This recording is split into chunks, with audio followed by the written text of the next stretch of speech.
I froze in my own doorway, my heart pounding as I watched Eleanor's designer luggage claim more and more territory in our pristine foyer. Not just any luggage, each piece was a limited edition tech-integrated smart case, their LED status indicators blinking mockingly at me. One bag, then 3, then 7. The pit in my stomach grew with each metallic thud against our carefully chosen bamboo flooring. My name is Victoria, and this was the moment my carefully curated life began to unravel. Darling, where's Bennett? Surely he doesn't expect his own mother to manage these smart luggage pieces herself? Eleanor's voice carried that familiar patronizing tone that set my teeth on edge. She tapped her Apple Watch with manicured precision. These cases need to be synced to your home network. He's still at the office, I managed, forcing a professional smile, the same one I used during difficult marketing presentations. I thought you were staying for the weekend. Eleanor laughed, the sound like Siri delivering bad news. Oh, sweetie, didn't Bennett tell you?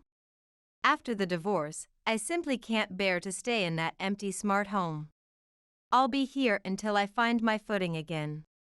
The market for female fintech consultants my age is surprisingly competitive. My chest tightened as I watched her already pulling out her iPad. But now, show me to the master suite, she interrupted, already climbing our stairs, her heels clicking against the wood like keyboard strokes. I'll need to set up my workstation. The master suite? But that's our Victoria, dear, she turned, her perfectly manicured hand gripping the banister, her fitness tracker glinting. I managed a 7-figure investment portfolio and raised Bennett in a fully automated smart mansion. I simply cannot be expected to sleep in a guest room like some visiting intern. I'm still the queen of this digital domain. I followed her upstairs, protests dying in my throat, as she flung open our bedroom door, the space Bennett and I had spent months perfecting. From the smart curtains that responded to our circadian rhythms to the premium air purifier that kept our allergies at bay. Perfect, she declared, already opening our walk-in closet's smart organization system. Bennett can migrate your belongings to the guest room this evening. I'll need to reconfigure these smart hangers to my preferences. My phone buzzed with a notification. Bennett, Mom mentioned staying with us, right? Crazy day at the office, these startup mergers are intense. Love you. I gripped my phone so hard I thought the screen protector might crack. Eleanor, we didn't discuss, oh, look at this antiquated system. She was already tapping through our closet's interface. Basic motion sensors? No humidity control? No wonder Bennett's suits always look so wrinkled. I'll have my smart wardrobe management system delivered tomorrow. The app on my phone pinged as she began removing my clothes from the digital inventory. Hazel, I texted my best friend with trembling fingers, code red. Need wine and tech support now. I'll need to upgrade your smart home hub too, Eleanor continued, oblivious to my mounting horror as she pulled out her tablet. This, she gestured vaguely at our carefully calibrated home automation system, is a bit entry-level, don't you think? The doorbell camera notification chimed, and I nearly sprinted downstairs. Hazel stood there holding 2 bottles of red wine and wearing her time to hack the Matrix expression. I came as fast as I could, she whispered, following me to the kitchen. What's the emergency? Before I could answer, Eleanor's voice floated down through our home's intercom system. Victoria, be a dear and bring up some tea, Earl Grey, 2 sugars, splash of oat milk. I've already added my preferences to your smart kitchen's database. Hazel's eyes widened as she noticed our home's status panel blinking with new user permissions. Is that? I nodded, uncorking the first bottle with unnecessary force. What's she doing here? Moving in, apparently, I hissed, pouring a generous glass. She's currently reprogramming my entire house because she's still the queen of this digital domain. Oh, hell no. Hazel grabbed the second glass, her UX designer instincts clearly triggered. Please tell me Bennett didn't authorize these system changes. Bennett didn't even tell me until after she arrived. I pulled up his message. He texted me like it was nothing, like, "Hey honey, my mother's moving in, taking administrative control of our smart home, and apparently I'm sleeping in the guest room now. Love you. Victoria." Eleanor's voice echoed through every smart speaker in the house. That tea isn't showing up on my beverage tracking app. I shouted back, my voice honey sweet even as I knocked back half my wine. Hazel grabbed my arm, her eyes fixed on the kitchen's control panel where Eleanor's user profile was steadily gaining more permissions. "You're not actually going to let her stay, are you?" she whispered, already pulling up the house's security protocols on her phone. I stared at the ceiling, where I could hear Eleanor's expensive heels clicking back and forth as she reorganized our entire home automation system. "Of course not," I whispered, a plan already forming in my mind. "But sometimes you have to play the long game. You have to let the queen think she's won before you can force a system reset." Victoria. The tea. My wellness app shows my hydration levels dropping. I poured hot water over a tea bag, adding exactly 2 sugars and precisely the right amount of oat milk, watching our smart kitchen log each ingredient. As I carried it upstairs, I saw my clothes being systematically removed from the closet's inventory, designer labels and Target finds equally dismissed. "Your tea, Eleanor," I said, setting it beside her on my nightstand. She didn't look up from her tablet, where she was reconfiguring our home's entire interface. "Thank you, dear. Oh, and we'll need to discuss the kitchen tomorrow. The organization algorithm is terribly inefficient. I can help you optimize it properly." I smiled, tight-lipped. "Of course. Whatever you think is best." Back in the kitchen, Hazel was already pouring me another glass while discreetly running a security scan on our network. "So, what's the plan?" I took a long sip, remembering the property documents and admin passwords stored securely in my cloud drive, the ones that listed me as the sole owner of our house and its systems. The ones Eleanor knew nothing about. "The plan," I said quietly, "is to let her think she's won, for now." Hazel clinked her glass against mine. "Long live the queen of the smart home." I smiled, but this time it reached my eyes. Not for long. 2 weeks into Eleanor's digital reign, I found myself hiding in my own pantry, clutching my phone like a lifeline, the only space not yet equipped with her surveillance cameras. She reprogrammed my entire kitchen inventory system, I whispered to Hazel through my AirPods. "Who categorizes spices by molecular compound instead of cuisine type? Human should be tagged with Mexican and Indian, not organic compounds." "That's what broke you? The spice categorization?" Hazel's laugh crackled through the encrypted line. "No. What broke me was finding her deleting my grandmother's digital recipe collection from the family cloud because it was cluttering the server space. I had to restore it from backup. The kitchen's motion sensors detected movement outside. I held my breath. "Victoria?" Eleanor's voice rang out through the nearest smart speaker. "Why is your location showing as unavailable? Are you interfering with the house's tracking system again?" I emerged from the pantry, phone behind my back. "Just doing a manual inventory check." "Oh, good." She pulled out her tablet, displaying a complex spreadsheet. "I've created a new AI-driven cleaning schedule. I noticed the air quality sensors are showing higher than optimal dust particle levels." I stared at the color-coded algorithms and automated task assignments. "I work full-time, Eleanor. I'm managing 3 major marketing campaigns." "Well, yes, dear, but surely you can oversee basic home optimization." When Bennett was growing up, I maintained a perfect smart home while managing billion-dollar portfolios. The front door's facial recognition system chimed, and Bennett's voice called out, "I'm home." Eleanor's face lit up as her smartwatch pinged. "There's my boy." She rushed to greet him, leaving her tablet on the counter like a ticking time bomb. I followed slowly, watching their reunion, the same one they performed every evening as if they hadn't seen each other in years instead of hours.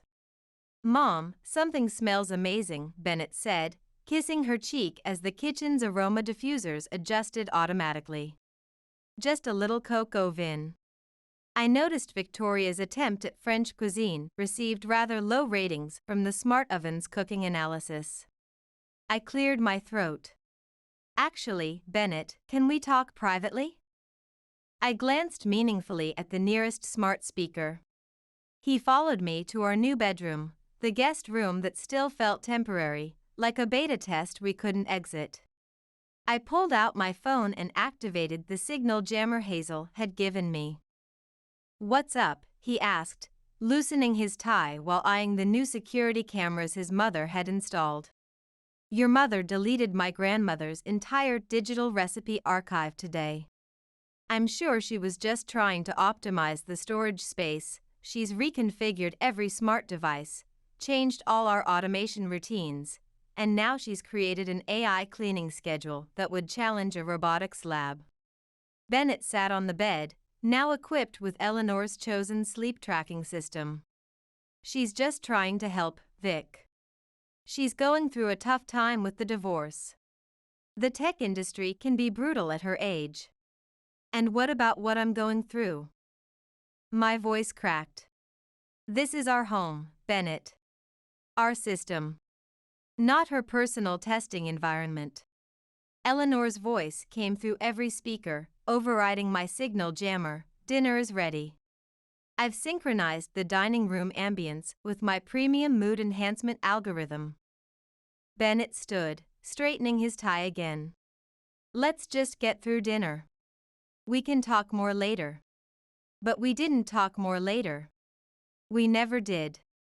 At dinner, I pushed perfectly cooked chicken around my plate while Eleanor regaled us with stories of Bennett's childhood, each one punctuated by notifications from her endless array of smart devices. "Remember that summer in Silicon Valley when you won the junior coding competition?" Bennett nodded, mouth full of wine-braised vegetables. "He was always such a natural with technology," she told me, as if I hadn't been working in digital marketing for the past decade. I knew he'd be successful in tech. Mother's intuition, backed by predictive analytics, of course. My phone buzzed under the table.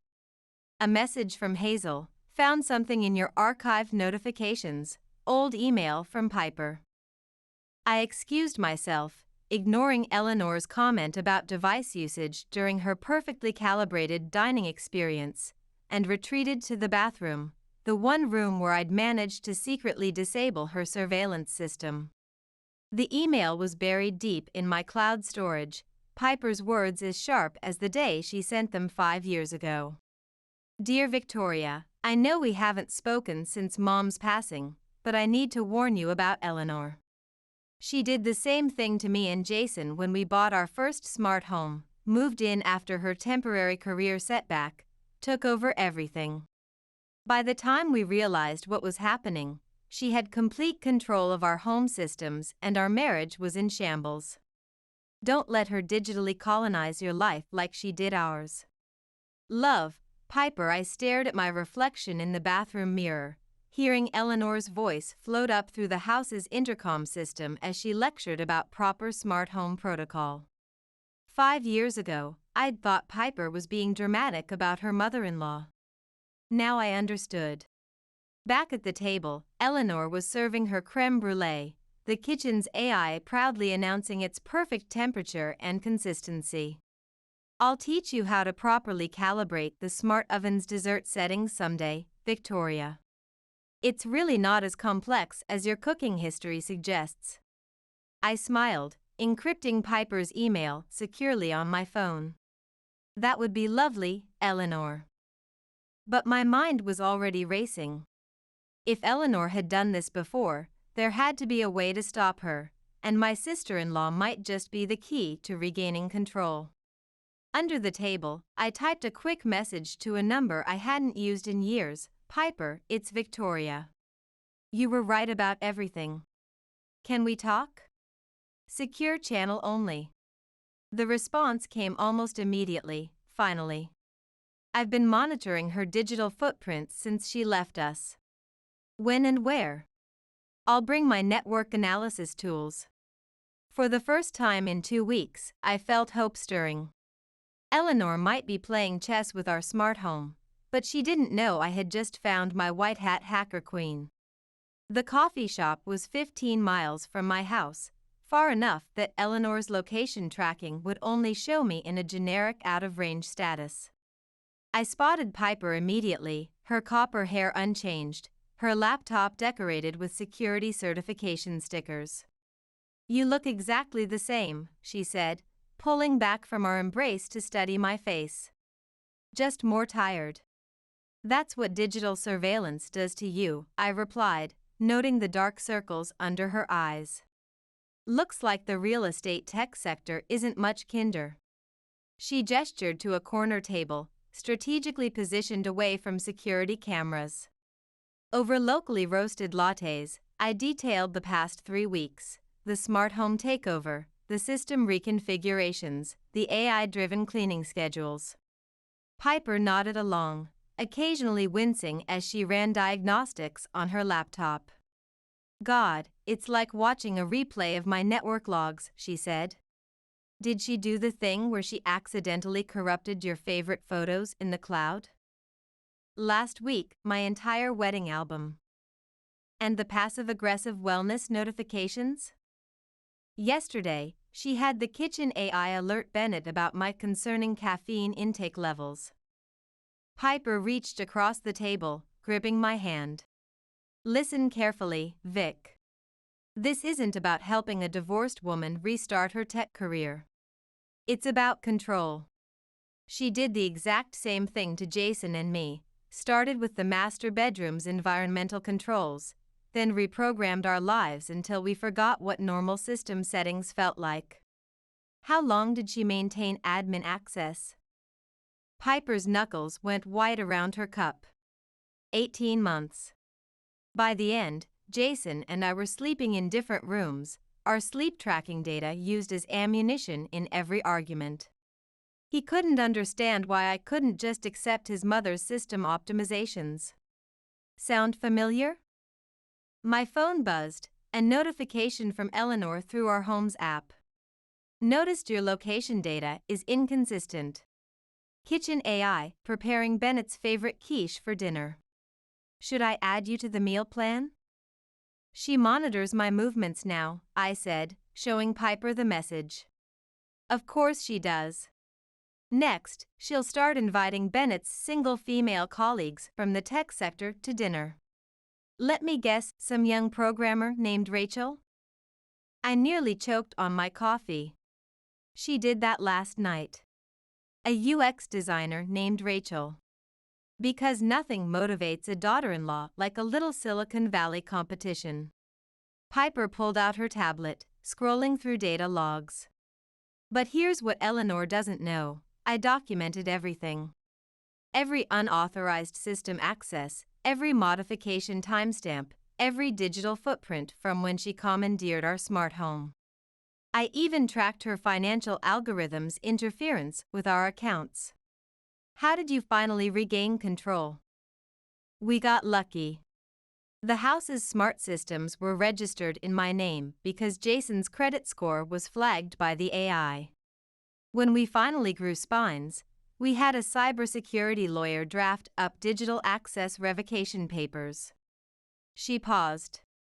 Who owns your system admin rights? I do. For network security purposes. A slow smile spread across Piper's face. Then you have options. I'm sending you my lawyer's contact, Tucker Armstrong. He specializes in smart home custody cases. But Bennett will be devastated. Yeah. Jason didn't speak to me for weeks.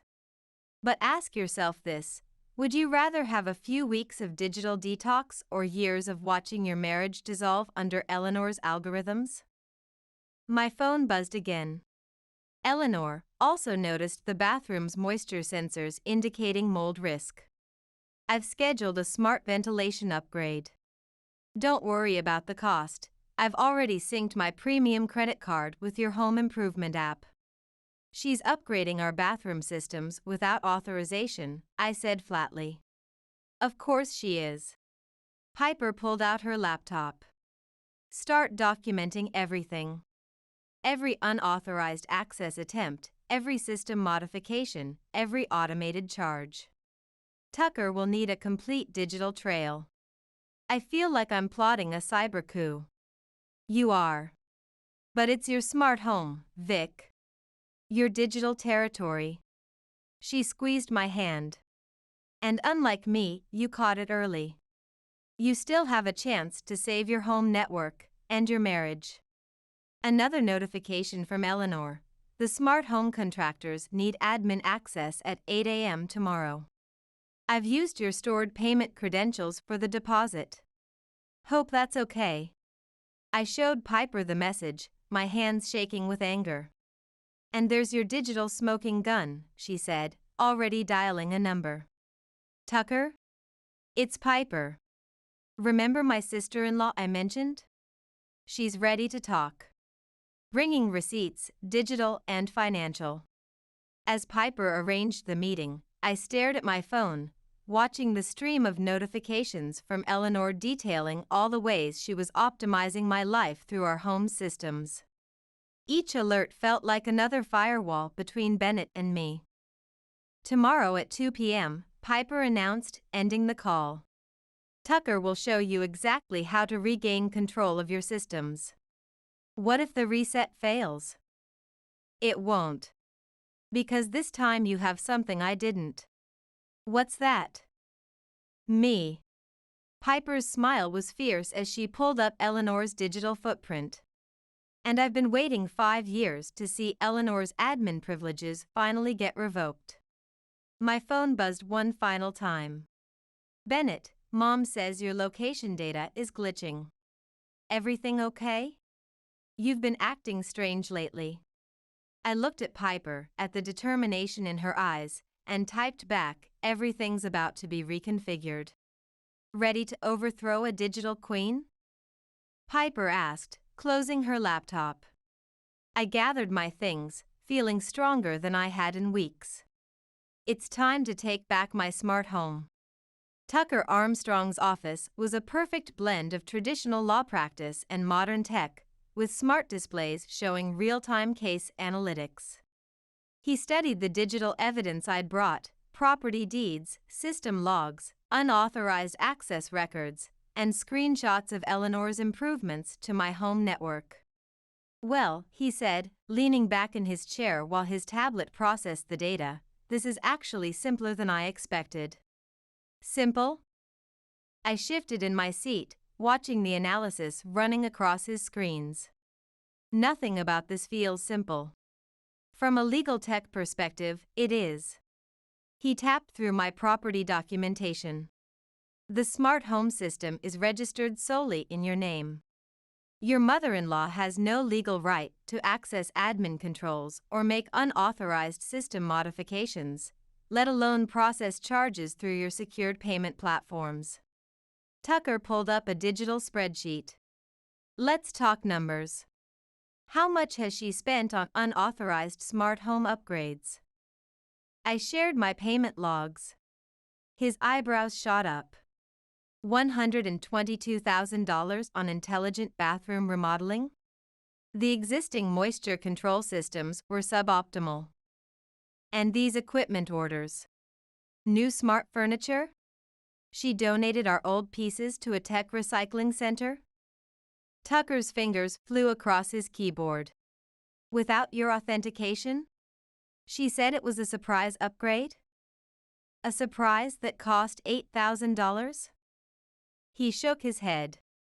Mrs. Bennett, this isn't just system intrusion, it's digital financial abuse. The word abuse hit me like a crashed program. I didn't want to cause conflicts in our network. That's exactly what she's counting on. He pulled up another file. Your sister-in-law's case was similar, but you have something she didn't: clear documentation of unauthorized system access and financial misconduct. My phone pinged with another notification. Eleanor, the contractors found compatibility issues with the existing smart systems, adding another $5,000 to the upgrade. Don't worry, I've already processed the payment. I showed Tucker the message. He immediately pulled up a digital form on his tablet. That's it. We're filing today. He started populating fields. First, we'll revoke all her system permissions. Then, we'll issue a formal digital access termination notice, giving her 30 days to disconnect from your home network. 30 days? My stomach churned. I have to live with her monitoring my every move for another month? Unfortunately, yes. But we'll implement immediate restrictions regarding any further system modifications or financial transactions. He slid his tablet across his desk. Digital signature here and here. My hand hovered over the screen. What about Bennett? Your husband's feelings are valid, but they don't override your digital property rights. This is your smart home, your data, and your life being systematically compromised. I pressed my finger to the biometric scanner. Tucker nodded approvingly. I'll have these filed within the hour. Expect the official notification to hit her devices by tomorrow morning. She'll try to override this. Let her try. He sent me his encrypted contact details. Document everything from here on out: every system access, every command entry, every unauthorized transaction. If she attempts to escalate, we'll be ready. Back in my car, I called Piper. It's done, I said. I filed the digital eviction. How do you feel? Terrified. Relieved. Guilty. I gripped the steering wheel. How did Bennett take it when you and Jason? He didn't speak to me for 3 months. Called me heartless, cruel, technologically paranoid. Piper paused. But you know what? Years later, after their divorce, Jason told me he wished he'd listened to me sooner about his mother's digital manipulation. My phone chimed with another notification. Bennett this time. Mom says you missed the smart home upgrade consultation. Everything okay? Your behavioral analytics are showing unusual patterns lately. I can't keep deceiving him, I told Piper. Then don't. Tell him tonight, before the system notifications arrive. Give him a chance to process it privately. I started the car, resolve strengthening. Will you stay online? I'll keep my emergency channel open. You've got this, Vic. Remember, you're the true admin here. Driving home, I rehearsed my explanation, but all my carefully planned scripts evaporated when I walked in to find Eleanor directing contractors to uninstall my grandmother's vintage smart display, the one piece of tech that had emotional value beyond its functionality. Oh, good, you're home, she chirped. I hope you don't mind, but since we're already upgrading, I thought we should modernize the Master Suite's interface too. Bennett's workspace should match mine, don't you think? I stared at the contractors dismantling our carefully curated smart home setup, at the payment confirmation flashing on my phone, at this woman who'd taken over my digital life bit by binary bit. Actually, Eleanor, I said, my voice steady, I do mind. I mind very much. She blinked, that practiced confusion crossing her face. But darling, stop the installation, I told the contractors. Now. Victoria. Eleanor's voice rose as her smartwatch flashed red. Don't be ridiculous. Bennett will be home in exactly 18 minutes according to his GPS. I think it's time we all had a talk about system optimization. I pulled out my phone and texted Bennett, "Come straight home. We need to talk. All of us. No remote access." His reply was immediate, "On my way." "Everything okay with the network?" I watched Eleanor directing the confused contractors to continue the installation, already accessing her conflict resolution algorithms. "No," I typed back, "but it will be." Bennett's biometric scan at the front door felt like a system crash waiting to happen. I stood in our partially dismantled smart home setup, contractors frozen mid-installation, Eleanor's face a mask of calculated concern. "What's going on?" Bennett asked, taking in the scene. "Mom said something about system upgrades." "Your wife is having some sort of technical breakdown," Eleanor said, reaching for his arm while checking her device stats. "She's trying to halt the improvements I'm implementing for us." "Improvements?" I pulled up my phone's logs. "Let's talk about improvements, Eleanor." $12,000 for the guest bath automation, $8,000 for smart furniture, and now this, I gestured at the destruction around us, another $15,000 charged to my secured account without authentication? Bennett's face paled. "Mom?" "Darling, I was only trying to help. This system needed updating, and Victoria clearly doesn't have the technical expertise to what?" I interrupted. "To manage my own smart home? To control my own accounts?" "Our home," Bennett said quietly. "Our network." Actually, I took a deep breath. Legally, it's not. The system is registered in my name. The payment protocols she's been bypassing are in my name. Eleanor's perfectly maintained smile tightened. "Bennett, sweetie, perhaps we should discuss this on a private channel. Victoria's clearly experiencing some technical, clearly done being hacked," I finished. "Gentlemen," I addressed the contractors, "please terminate installation. This upgrade is unauthorized. You can't do that." Eleanor stepped forward, her devices frantically syncing. "Bennett, tell her she can't do that." But Bennett was staring at the transaction logs I'd displayed on our main screen. $35,000 in unauthorized system modifications, Mom? What were you thinking? "I was thinking about your future. This smart home was barely functional when I arrived. We loved this home," I said. "Every customized, personally configured inch of it, until you arrived and decided to rewrite it in your own code." "Bennett," Eleanor's voice wavered as her vitals spiked on her wellness tracker, "surely you can see I was only trying to help, to give you the kind of advanced home system you deserve. By erasing my grandmother's digital legacy?"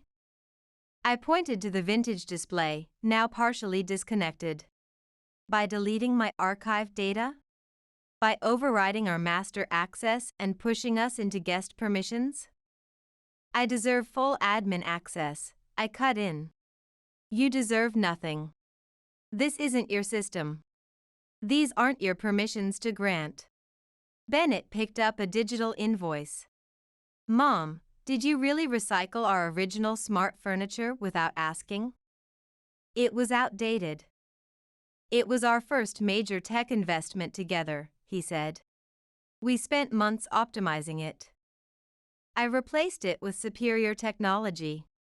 With my authentication credentials," I added, "without my authorization." The contractors shifted uncomfortably, tablets in hand. "Ma'am, should we proceed with the installation or initiate rollback?" "The upgrade is cancelled," I repeated. "Bennett." Eleanor protested, but Bennett was still scrolling through the logs. "AI consultant fees. Automated landscaping contracts. Mom, this is digital invasion." "What's insane," Eleanor drew herself up, her devices blinking in distress, "is how ungrateful you both are after all the optimizations I've implemented." "Optimizations?" I laughed. You mean like inviting Rachel from Bennett's dev team to dinner, trying to make me feel obsolete? Reprogramming our home without our consent? Bennett's head snapped up. You invited Rachel? She's a brilliant young programmer. She's my colleague, Amam, and I'm married to someone who clearly doesn't appreciate. Stop. Bennett's voice was firm.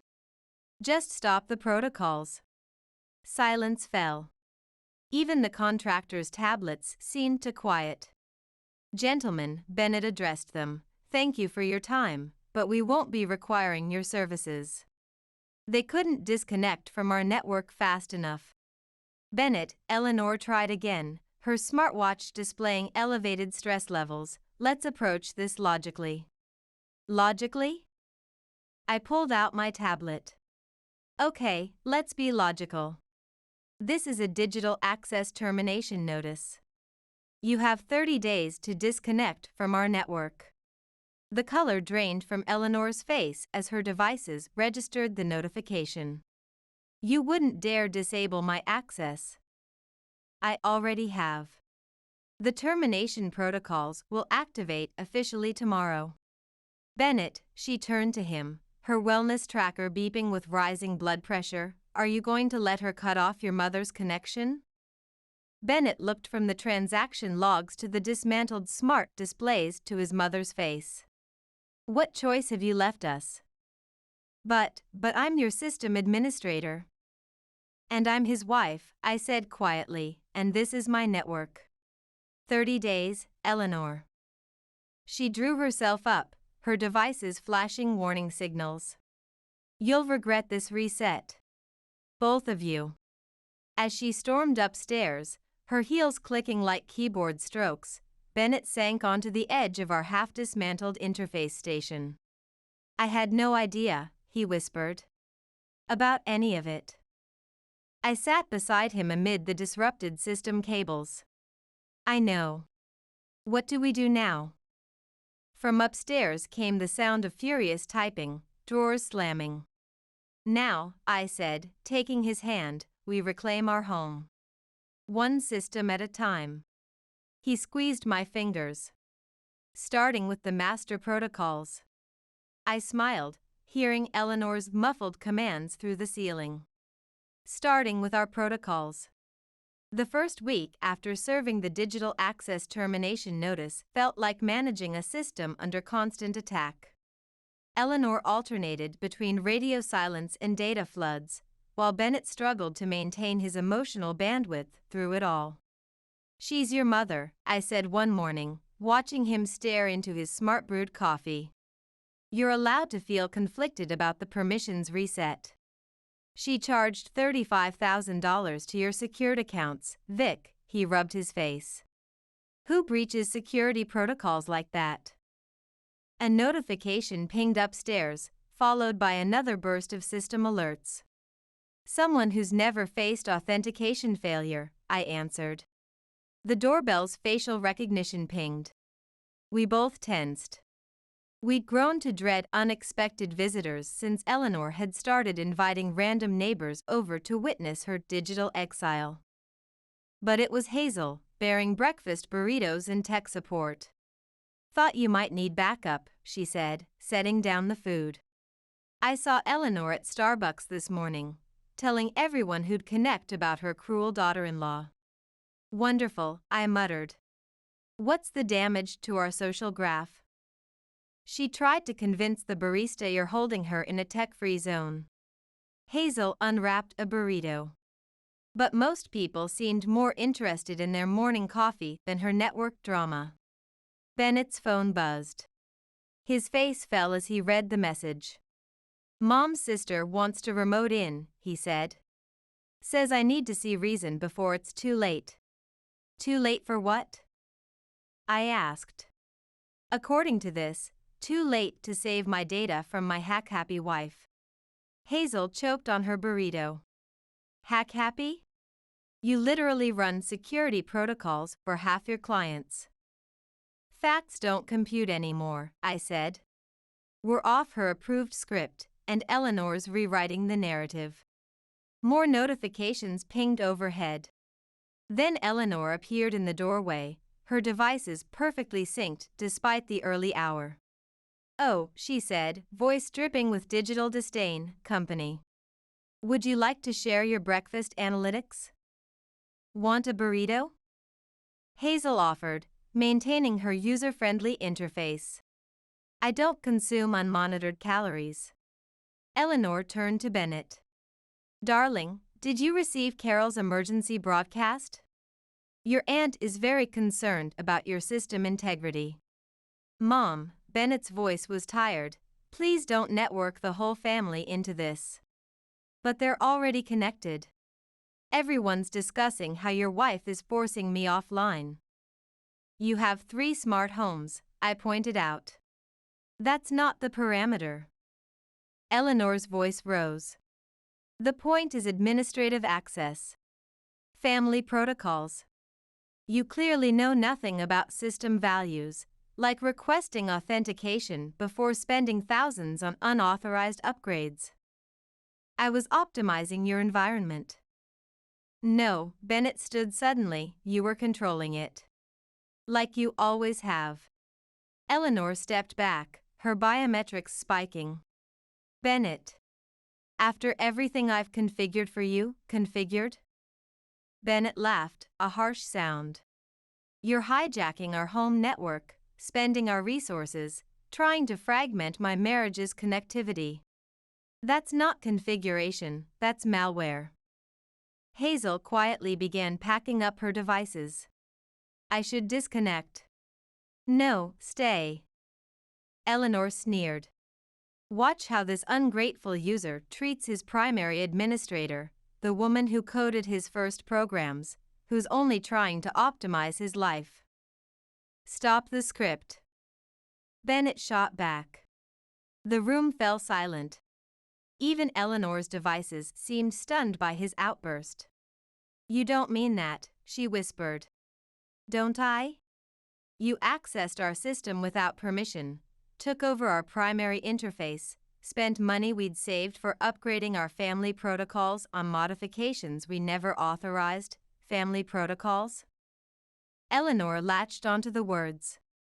"You're planning to expand your network?" I felt the blood drain from my face. We hadn't told anyone about the fertility treatment funds we'd been saving. "The money you spent," Bennett continued, voice shaking, "was for IVF procedures." Hazel's tablet slipped from her hands. Eleanor's perfect interface couldn't hide her system shock. "Why didn't you share that data?" "Because it wasn't in your access permissions." Bennett exploded. "Not everything in my life needs your administrative oversight or input. I'm your root user. And I'm a grown developer with a wife I love and a system you're trying to overclock." Eleanor's lips trembled as her devices flickered. "I see. Well, if that's how you want to configure this." She straightened her shoulders. "I'll be migrating to Carol's network until this unfortunate system error is resolved." She swept upstairs, leaving behind the heavy weight of corrupted protocols. Bennett slumped back into his chair. "I'm sorry," he said to me. "About the IVF funds. We'll rebuild our savings buffer." I took his hand across the table. "We'll rewrite the code."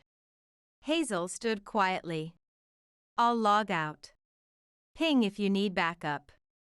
After she left, Bennett and I sat in silence, listening to Eleanor's aggressive packing protocols execute upstairs. "She'll try to reconnect," I said finally. "I know." He squeezed my hand. "But this time, we've got better firewalls." A suitcase thumped down the stairs, followed by Eleanor's deliberate footsteps. 23 days left," I whispered. Bennett nodded, and we held on to each other as the front door slammed, marking the beginning of the next phase in our battle for digital independence. The system logs showed Eleanor's temporary disconnect at 2:47 p.m. For the first time in weeks, our home network was quiet. The doorbell chimed as I finished recalibrating our home's interface settings, restoring the vintage smart display that had once belonged to my grandmother, the one piece of tech we'd managed to protect from Eleanor's system purge. Coming, I called, checking my network status. Behind me, our master suite looked exactly as Bennett and I had configured it, a perfect blend of both our protocols, without a trace of Eleanor's optimizations. Hazel stood at the door, holding a bottle of champagne. Ready for a proper system reboot? Almost. Just waiting for, I'm here. Piper called, jogging up the front walk. Sorry, traffic disrupted my ETA. We settled in the living room, our living room, with our original smart furniture restored to its proper configurations. The smart dining set we'd invested in had been recovered from the tech recycling center, reinstalled in its rightful place. Hazel activated the champagne protocols. Have you told them yet? I touched the encrypted file in my local storage. Waiting for the right moment. Tell us what? Piper accepted a glass while running a routine system check. The front door's biometrics registered Bennett's arrival with our usual takeout order. Ladies, he nodded, heading for the kitchen. Bennett. I called. Stay, please. He paused, reading something in my voice. Everything okay? I pulled up the secure file. Remember our appointment last week? The fertility clinic's encryption was clearly visible. Bennett's eyes widened. Vic. Open it. His hands trembled as he decrypted the file. Hazel and Piper held their breath. Positive, he whispered. The protocol worked. I nodded, tears spilling. We're expanding our network. You're late, Patricia said as she stepped out onto the driveway, pulling her designer suitcase behind her. I glanced at my watch, 9:02 a.m., barely 2 minutes past our agreed meeting time. The morning sun was already beating down on the freshly washed Mercedes I'd driven over in. I'm sorry, I said, forcing a smile while climbing out of the driver's seat. Traffic was heavier than expected. But as I moved to help with the luggage, I froze. There was Mackenzie, my stepsister, emerging from the house with her own suitcase and a matching carry-on. My heart dropped to my stomach. What's going on? I asked, fighting to keep my voice steady. My stepmother, Patricia, turned to me with that overly bright smile she always wore when she was about to say something particularly cruel. Oh, Audrey, dear, she began, her voice dripping with fake sweetness, we decided Mackenzie should come instead of you. She's been so stressed lately with her job hunting, and she really needs this break. She said it like she was announcing a slight change in dinner plans, not completely derailing the European vacation I'd spent 2 years planning. My chest tightened as the reality of the situation hit me. Instead of me? The words came out barely above a whisper.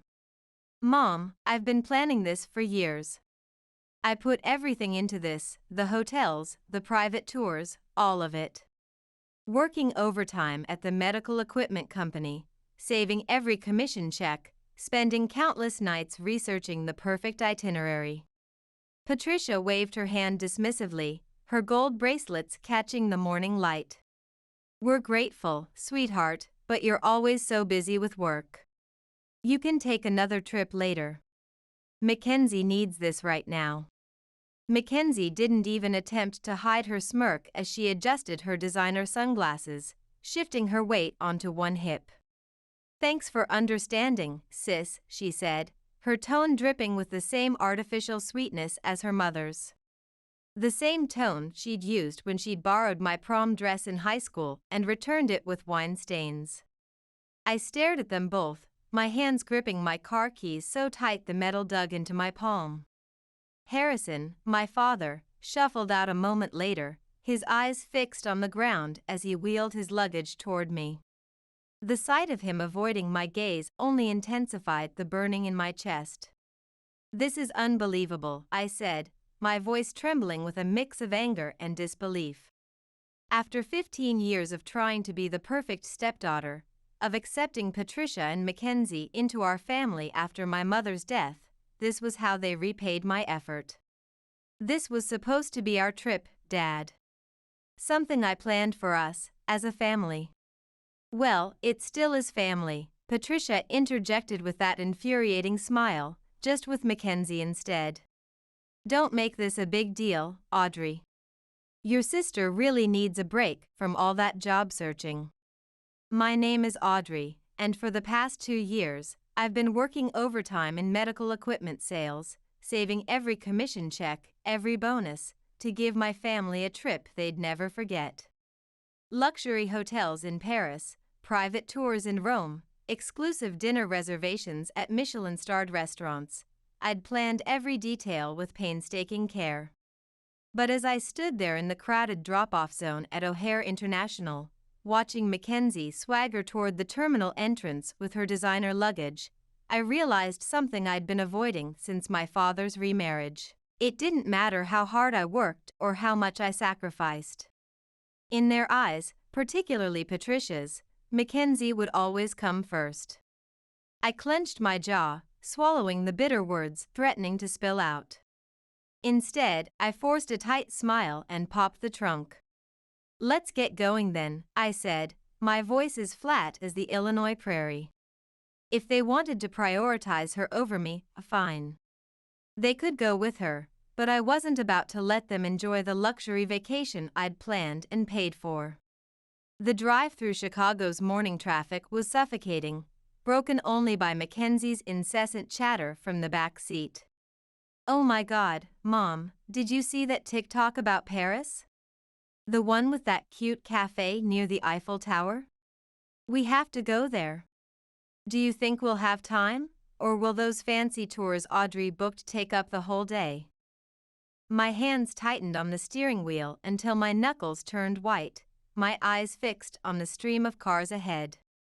The medical sales reports I needed to review later sat untouched in my briefcase, a reminder of the real world I'd have to return to after this nightmare of a morning. Patricia chuckled softly from the passenger seat. Of course we'll have time, sweetie. We'll figure it out when we get there. She patted her designer handbag, probably already planning which boutiques to visit. I bit the inside of my cheek hard enough to taste metal. When we get there. The words echoed in my head. They didn't even seem to notice that I wasn't part of that we anymore. Harrison cleared his throat from the back seat, his voice hesitant. Thank you for driving us, Audrey. I know this probably feels unusual. He caught my eye in the rearview mirror, and for a moment, I saw a flicker of the father who'd raised me alone after my mother died, the one who'd attended every school event and celebrated every small victory in my career. Unusual? I let out a hollow laugh. That's an interesting way to put it, Dad. The word betrayal hung unspoken in the air. He shifted uncomfortably in his seat, probably wishing he hadn't spoken at all, just like he'd done at every family dinner when Patricia criticized my choice of career or Mackenzie made snide comments about my work hours. Mackenzie leaned forward between the front seats, her expensive perfume filling the car. You're not mad, right? Her voice grated on my nerves like nails on a chalkboard. I mean, this is really big of you, letting me go. I could never have afforded this on my own, what with the job market being so tough right now. As if she'd been doing anything more than half-heartedly scrolling through job listings between Instagram posts. I clenched my jaw and forced what felt like my 100th fake smile of the morning. Of course, Mackenzie. Enjoy the trip. The words tasted like ash in my mouth. By the time we pulled up to O'Hare's International Terminal, my patience was hanging by a thread. The morning sun glinted off the glass and steel structure, a building that should have marked the start of my dream vacation. Instead, I found myself mechanically unloading their luggage, each bag a reminder of the trip I wouldn't be taking. Patricia wrapped me in a perfumed hug, her jewelry cold against my skin. Thank you for understanding, sweetheart. This means a lot to us, and to Mackenzie. Her words felt like tiny daggers, each one precisely aimed. I nodded stiffly, my body rigid. Sure, Mom. The word Mom felt foreign on my tongue, as it had since she'd married my father 10 years ago. Mackenzie beamed as she wheeled her suitcase toward the entrance, her designer sunglasses perched perfectly on her nose. Thanks, Audrey, you're the best. Her voice carried across the busy drop-off area, drawing curious glances from other travelers. If they only knew the reality behind her cheerful farewell. The drive back to my house in the Chicago suburbs was a blur of highway signs and morning traffic. I replayed the morning's conversation in my head on loop, each word cutting deeper than the last. This means a lot to Mackenzie. You're not mad, right? You're always so busy with work. I pulled into my driveway, the same one I'd left just hours earlier, filled with excitement about the trip. Now I sat in my car, gripping the steering wheel until my knuckles turned white, the medical sales reports in my briefcase suddenly seeming meaningless. Without a second thought, I marched into my home office, pulled out my laptop, and logged into every travel account I'd used to book the trip. The familiar glow of the screen illuminated my face as I systematically dismantled 2 years of planning. 5-star hotel reservations in Paris, cancelled. Private tours of the Vatican, refunded. Michelin-starred restaurant bookings, deleted. First-class airline upgrades, reversed.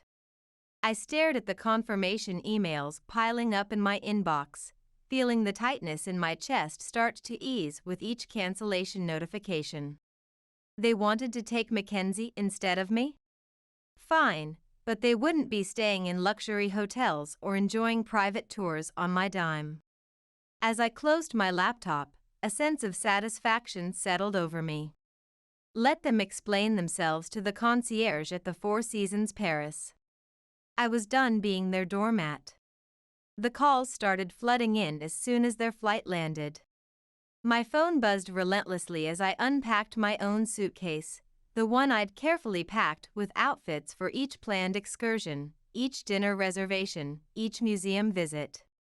The irony wasn't lost on me as I hung up my business suits and placed my unworn walking shoes back on the shelf. The buzzing continued, filling my quiet house with its persistent vibration. I sighed, finally picking up the phone and glancing at the screen. Patricia's name flashed across it, accompanied by a barrage of missed calls and increasingly frantic texts. Audrey, what's going on? The hotel won't let us check in. The reservation is missing. Call me immediately. Audrey, this isn't funny. Fix this now. Audrey. Answer your phone. A laugh escaped me before I could stop it, a short, sharp sound that held no humor. Fix this? They really thought I'd swoop in and save the day after what they'd done. The phone buzzed again, this time with a call from Mackenzie. I let it ring out, only for her to leave a voicemail that perfectly captured her entitled attitude. Audrey, this is so petty, she snapped, her voice shrill with indignation. We're stuck at this gross airport hotel because of you. You need to call the Four Seasons and fix it now. I already posted about staying there on Instagram. I rolled my eyes and deleted the voicemail without listening to the rest. For years, I'd been their fixer, the responsible one who smoothed over every mistake and picked up every slack. The one who'd helped Mackenzie with her college applications while she partied, who'd organized Harrison's surprise birthday party while Patricia took all the credit. Not anymore. Eventually, I decided to answer, if only to stop the endless barrage of calls. Patricia's voice hit me like a tidal wave of anger as soon as I picked up. Audrey, what did you do? The hotel says all our reservations were canceled, and none of the tours are booked anymore. I let her rant for a moment, listening to the echo of airport announcements in the background. Then, with a calmness that surprised even me, I replied, I canceled them. There was a long, stunned silence before she hissed, Why would you do that? The shock in her voice was almost comical, as if she couldn't fathom the consequences of her own actions. Oh, I don't know, I said, my voice dripping with sarcasm as I paced my living room. Maybe because you decided to take Mackenzie on my trip? The one I spent 2 years planning and saving for? You're lucky I even drove you to the airport. We thought you'd understand, she snapped, the familiar guilt-tripping tone creeping into her voice. In the background, I could hear Mackenzie's dramatic sighs and Harrison's murmured attempts to calm them both down. Understand what? I asked, my voice rising with each word. That years of saving and planning didn't matter because Mackenzie needed a break from her non-existent job search? That my hard work meant nothing to you? That after 15 years of trying to be part of this family, I'm still an outsider? Guess what, Mom? I don't understand, and I don't care to. I hung up before she could respond and turned my phone off, tossing it onto the couch. The silence that followed was blissful, and for the first time since that morning, I felt like I could breathe. If they wanted to prioritize Mackenzie, fine, but they could figure out their European adventure without my carefully planned itinerary. The silence lasted exactly 1 day. By the next morning, my phone was buzzing again with calls and messages from every member of my fractured family. At first, I ignored them, focusing instead on my work reports and the stack of medical equipment catalogs I needed to review. I spent the day cleaning my house and catching up on work presentations, but by evening, curiosity got the better of me. Taking a deep breath, I opened my phone and braced myself for the storm. The texts cascaded across my screen. From Patricia, Audrey, you've gone too far. Your sister is in tears, and your father is furious. We can't get into any of the hotels you booked. Is this how I raised you to behave? From Mackenzie, you're acting like a child. I don't get why you're making this such a big deal. My Instagram followers were counting on those travel posts. Just fix it already. And finally, from Harrison, we need to talk, sweetheart. This isn't right. Your mother is very upset. I set the phone down on my kitchen counter, shaking my head as I prepared my evening tea. For years, I'd been the one to fix things, to make sure everyone was comfortable and happy. The responsible medical sales rep who could always be counted on to smooth things over, just like I smoothed over deals with difficult clients. I poured hot water over my tea bag, watching the steam rise as I let the anger simmer. How dare they expect me to clean up their mess? How dare they act like I was the one in the wrong? The timer on my phone chimed, another call, right on schedule. Audrey. Patricia barked before I could even say hello. This isn't funny anymore. We're stranded at a terrible hotel. Do you have any idea how embarrassing this is? I took a slow sip of my tea, savoring the warmth. Embarrassing? You think this is embarrassing? Try saving for 2 years, planning every detail of a family vacation, only to be told you're not even part of the family anymore. Stop being dramatic, she snapped, her voice echoing in what sounded like a budget hotel lobby. Mackenzie needed this more than you. She's been having such a hard time with her job search. And now she can figure it out, I said firmly, walking to my home office where the canceled reservation confirmations still sat in my email inbox. You made your decision, Mom. You wanted to take Mackenzie instead of me? Fine, but don't expect me to fund her luxury vacation while I sit at home alone. We're family, she hissed. The word family hit like a punch to the gut, the same word she'd used when she'd first married my father, promising we'd all be one happy unit. We don't do this to each other. I let out a bitter laugh, staring at the family photo on my desk, taken at my father's wedding to Patricia, before everything changed. Funny, I was just thinking the same thing. Mackenzie's voice came through the background, whining as always. Mom, just hang up on her. She's being impossible. I can't believe I have to stay in this gross hotel. That was the final straw. Enjoy your trip, I said, my tone glacial. Oh wait, you can't, because it's not your trip. It was mine, and now it's nobody's. Goodbye. I hung up before she could respond and turned my phone off again. For the rest of the evening, I felt an odd mix of anger and relief, anger that they'd put me in this position, but relief that I'd finally stood up for myself. They could call me dramatic all they wanted. For the first time since my father's remarriage, I wasn't letting them take advantage of me. The next few days were blissfully quiet. With my phone turned off, I finally had space to think clearly, free from the barrage of guilt trips and accusations. I spent my mornings on my back porch, sipping coffee and reviewing client presentations, finding peace in the routine I'd always loved, but Patricia had dismissed as working too hard. My afternoons were filled with sales calls and meetings, catching up on the medical equipment orders I'd slightly neglected while planning their trip. Each successful sale reminded me of how capable I was when I wasn't bogged down by their endless demands and Mackenzie's constant drama. By the third day, curiosity got the better of me. I turned my phone back on to find over a dozen voicemails waiting. Each one told its own story of entitlement and manipulation. The first few from Patricia, growing increasingly hysterical. Audrey, you need to call me back right now. This has gone too far. We're staying in a 2-star hotel. I can't believe you're doing this. You've humiliated us. We're your family.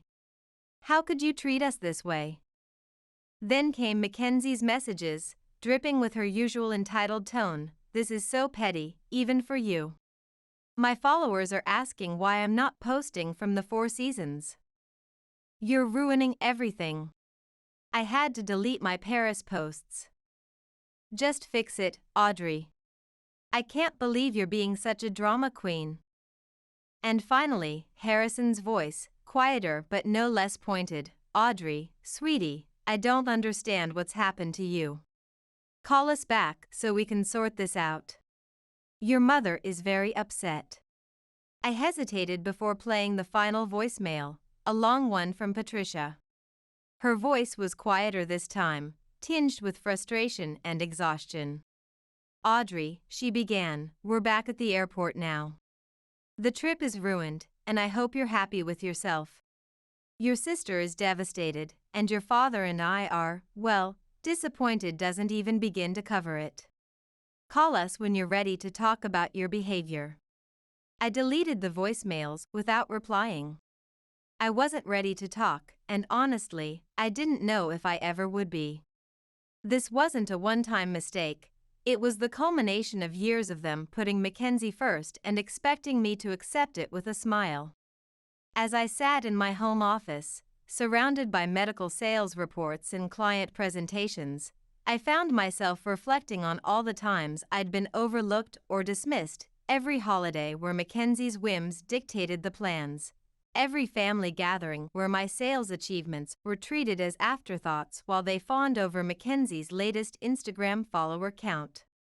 This trip had been the breaking point, but the cracks had been forming since that day 15 years ago when Patricia and Mackenzie first walked into our lives, promising to be the family we'd lost when my mother died. That evening, Ramona stopped by unannounced, carrying 2 cups of coffee from our favorite local cafe and an unmistakable look of curiosity. She'd been my closest friend since college, the one person who'd witnessed every step of my family's transformation. I heard about what happened, she said, setting the coffee on my kitchen counter. Patricia called me yesterday. Of course she had. My stepmother had always been good at recruiting allies when she wanted to guilt me into compliance. And? I asked, taking a sip of the perfectly made latte. Ramona's job as a counselor had taught her the value of listening without judgment, and right now, that's exactly what I needed. Ramona shrugged, a sly smile creeping across her face. I told her you were probably busy with work and would get back to her when you were ready. I laughed, shaking my head. You're the best. No, you're the best, she said, her tone suddenly serious, because you finally stood up for yourself. I know how hard that is, Audrey. Don't let them drag you back down. Her words stuck with me long after she left. Ramona was right. I'd spent too long bending over backward to please people who never seemed to care about my efforts. It was time to break that cycle once and for all. By the time the weekend rolled around, I felt a strange sense of clarity. The anger was still there, simmering under the surface, but it was joined by something I hadn't felt in years: freedom. Freedom from their endless expectations, freedom from being the family's fixer, freedom to finally live on my own terms. But, as expected, the silence didn't last. It was Sunday afternoon, and I was reviewing proposals for a new line of cardiac monitors, when I finally got a call that I decided to answer. This time, it was Harrison. Audrey, he began, his voice heavy with weariness, your mother wanted me to call. She thinks you'll listen to me. Go on, I said, leaning back in my office chair, looking at the sales awards lining my wall, achievements that had always seemed to pale in comparison to Mackenzie's social media successes. He let out a sigh. Look, this has all gotten out of hand. Your mother's upset, Mackenzie's furious, and, well, it's just a mess. But you're better than this. I stiffened, his words igniting a fresh wave of anger. Better than what, Dad? Standing up for myself? Refusing to let you walk all over me again? That's not what I meant, he said quickly. It's just, you've always been the reasonable one, the one who keeps everything together. This isn't like you. I laughed, a short, bitter sound. You're right, it's not like me, because I'm not bending over backward to clean up your mess anymore. He paused, and for a moment, I thought he might finally understand, but then he said, you're punishing the whole family over one decision.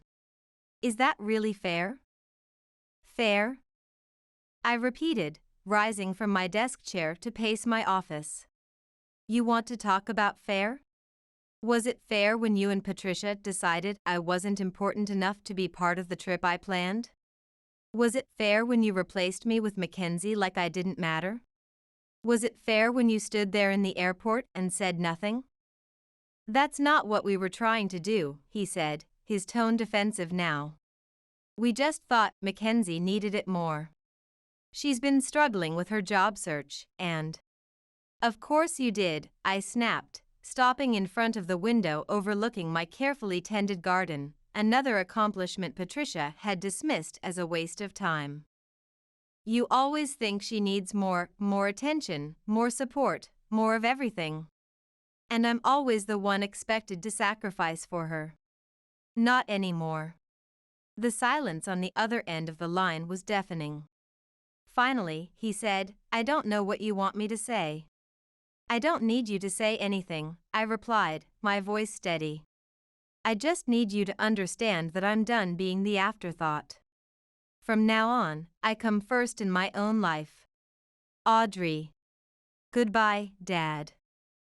I ended the call and set the phone down, my hands trembling.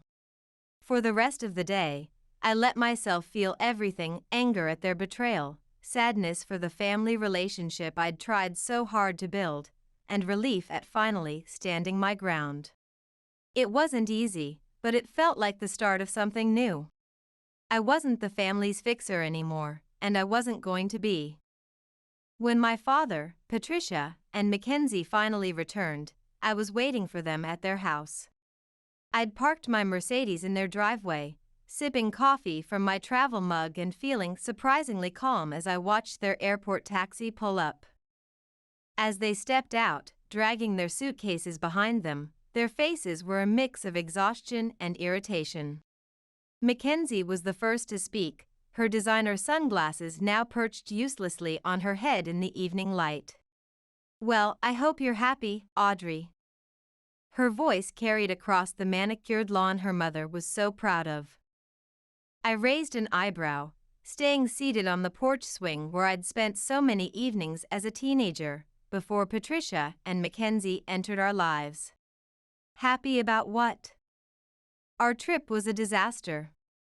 Patricia snapped, waving her hand as if to brush away the entire fiasco. We spent the entire week staying in horrible hotels and eating terrible food because we couldn't afford anything decent.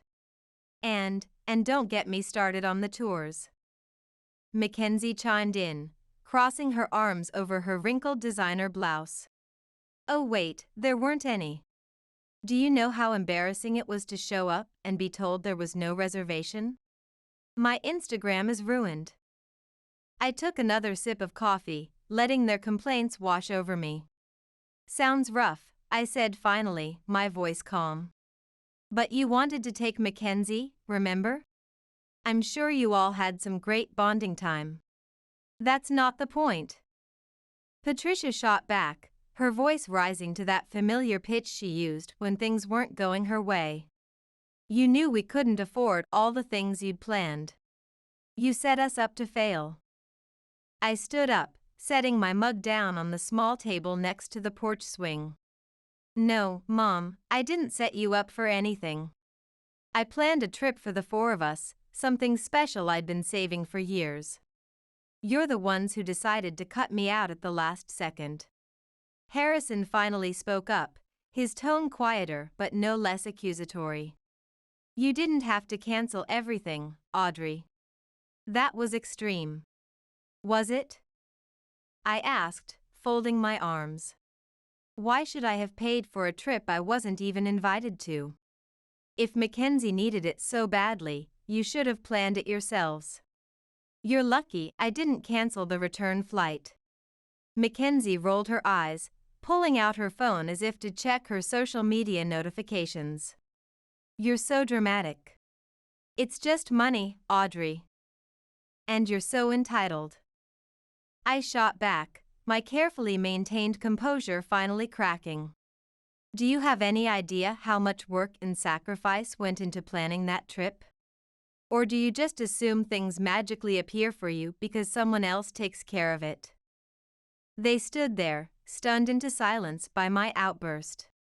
The evening sun cast long shadows across the driveway as I continued, my voice steady but firm. I've spent years being the responsible one, I said, gesturing to my medical sales awards visible through my car window. The one who fixes things, plans things, makes sure everything runs smoothly. And you've spent just as long taking it all for granted. That's not fair, Patricia started, but I held up a hand to stop her. No, Mom, what's not fair is how you treated me. You chose Mackenzie over me, like always, so I chose to stop being your doormat. You didn't want me on the trip? Fine, but you don't get to enjoy the benefits of my hard work without me. I grabbed my bag from the porch swing and turned to leave. I'm glad you're back safely, but don't expect things to go back to the way they were. I'm done. As I walked to my car, I heard them calling after me, their voices a mix of anger and guilt, but I didn't look back. The drive home from my parents' house felt strange, peaceful. For years, every visit had left me emotionally drained, especially after client meetings and sales presentations, but this time I felt lighter. When I got back to my house, I made a cup of tea and sat on my couch, replaying the confrontation in my head. They'd been so sure I'd fold that I'd given like always, but watching their stunned faces as I walked away was a reminder of how much I'd changed. They could be angry, hurt, or embarrassed, it didn't matter anymore. I was done living my life to meet their expectations. Picking up my phone, I saw a text from Ramona. How did it go? I did it, I replied.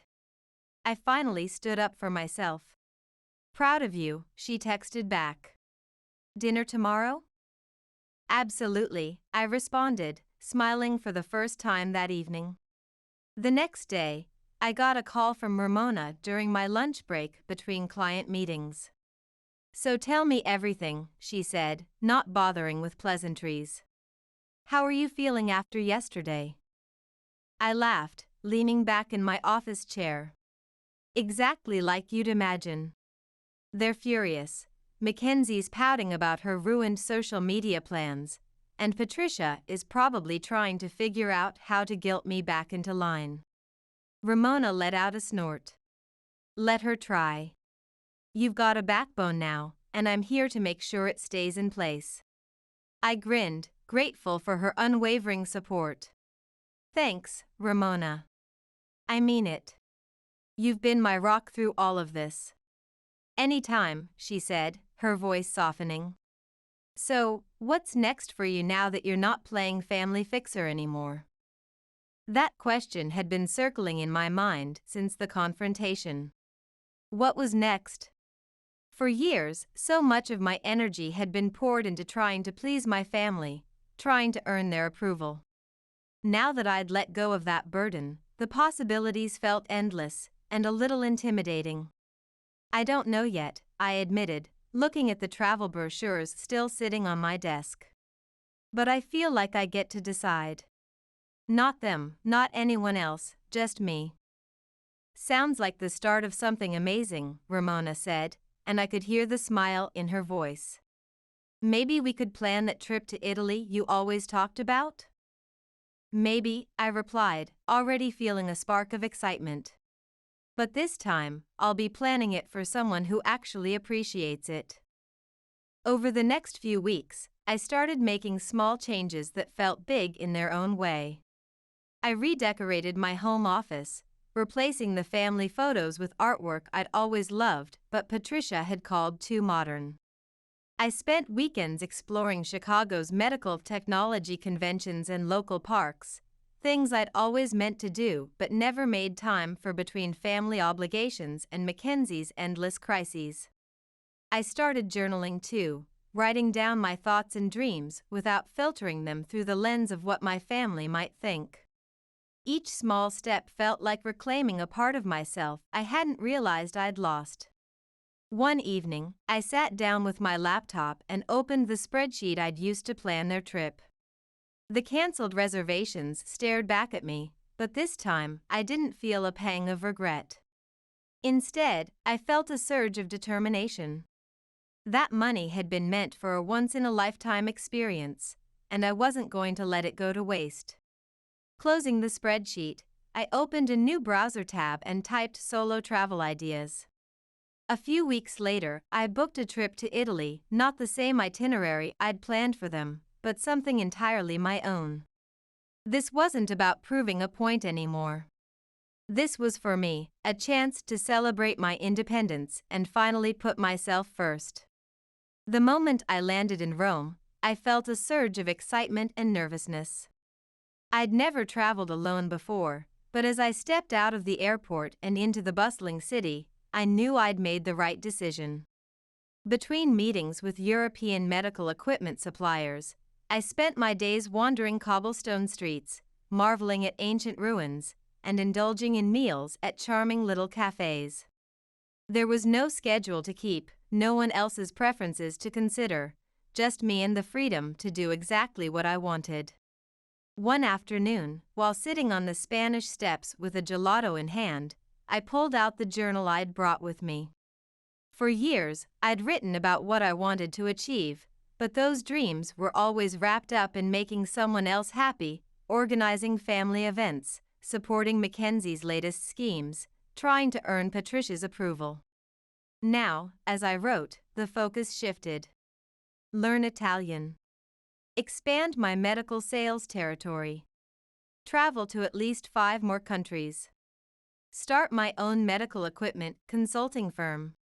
The list grew, each goal a reflection of the life I wanted to create, not the one I'd been expected to live. On my last night in Florence, I had dinner at a small, family-run restaurant overlooking the Arno River. As I watched the sunset paint the sky in hues of orange and pink, I felt a deep sense of peace. This trip had been more than just a vacation, it was a turning point. I'd spent so much of my life trying to earn my family's approval, but here, thousands of miles away, I realized something important: I didn't need it. I was enough, just as I was. When I returned home, my phone showed several missed calls from Patricia and Mackenzie, this time with softer tones and carefully worded messages. "Hope you had a nice trip," one text from Patricia read. "Maybe we can all talk soon." I stared at the message for a moment before setting my phone down. I wasn't ready to reply, and that was okay. This time, it would be on my terms. As I unpacked my suitcase and placed souvenirs on my shelves, including a small replica of the Colosseum for my office, I felt a sense of pride. For the first time in 15 years, I was living life on my own terms, and it felt absolutely right. The scorching African sun was merciless as I stepped outside the makeshift medical tent, wiping sweat from my brow. I had just finished a 6-hour emergency surgery on a young patient, and my body ached for rest. The familiar buzz of my phone cut through the ambient sounds of the busy medical camp, the chatter of local nurses, the whir of generators, and the distant calls of village life. The name on the screen made my heart sink. Marcus Blackwood. After years of dealing with my stepfather's manipulative games, I knew calls from him rarely brought anything but trouble. Still, a small part of me, perhaps the optimistic doctor in me that believed in healing, hoped this time might be different. "Hello?" I kept my voice professionally neutral, the same tone I used with difficult patients. "Evelyn." His voice dripped with artificial cheer that made my skin crawl.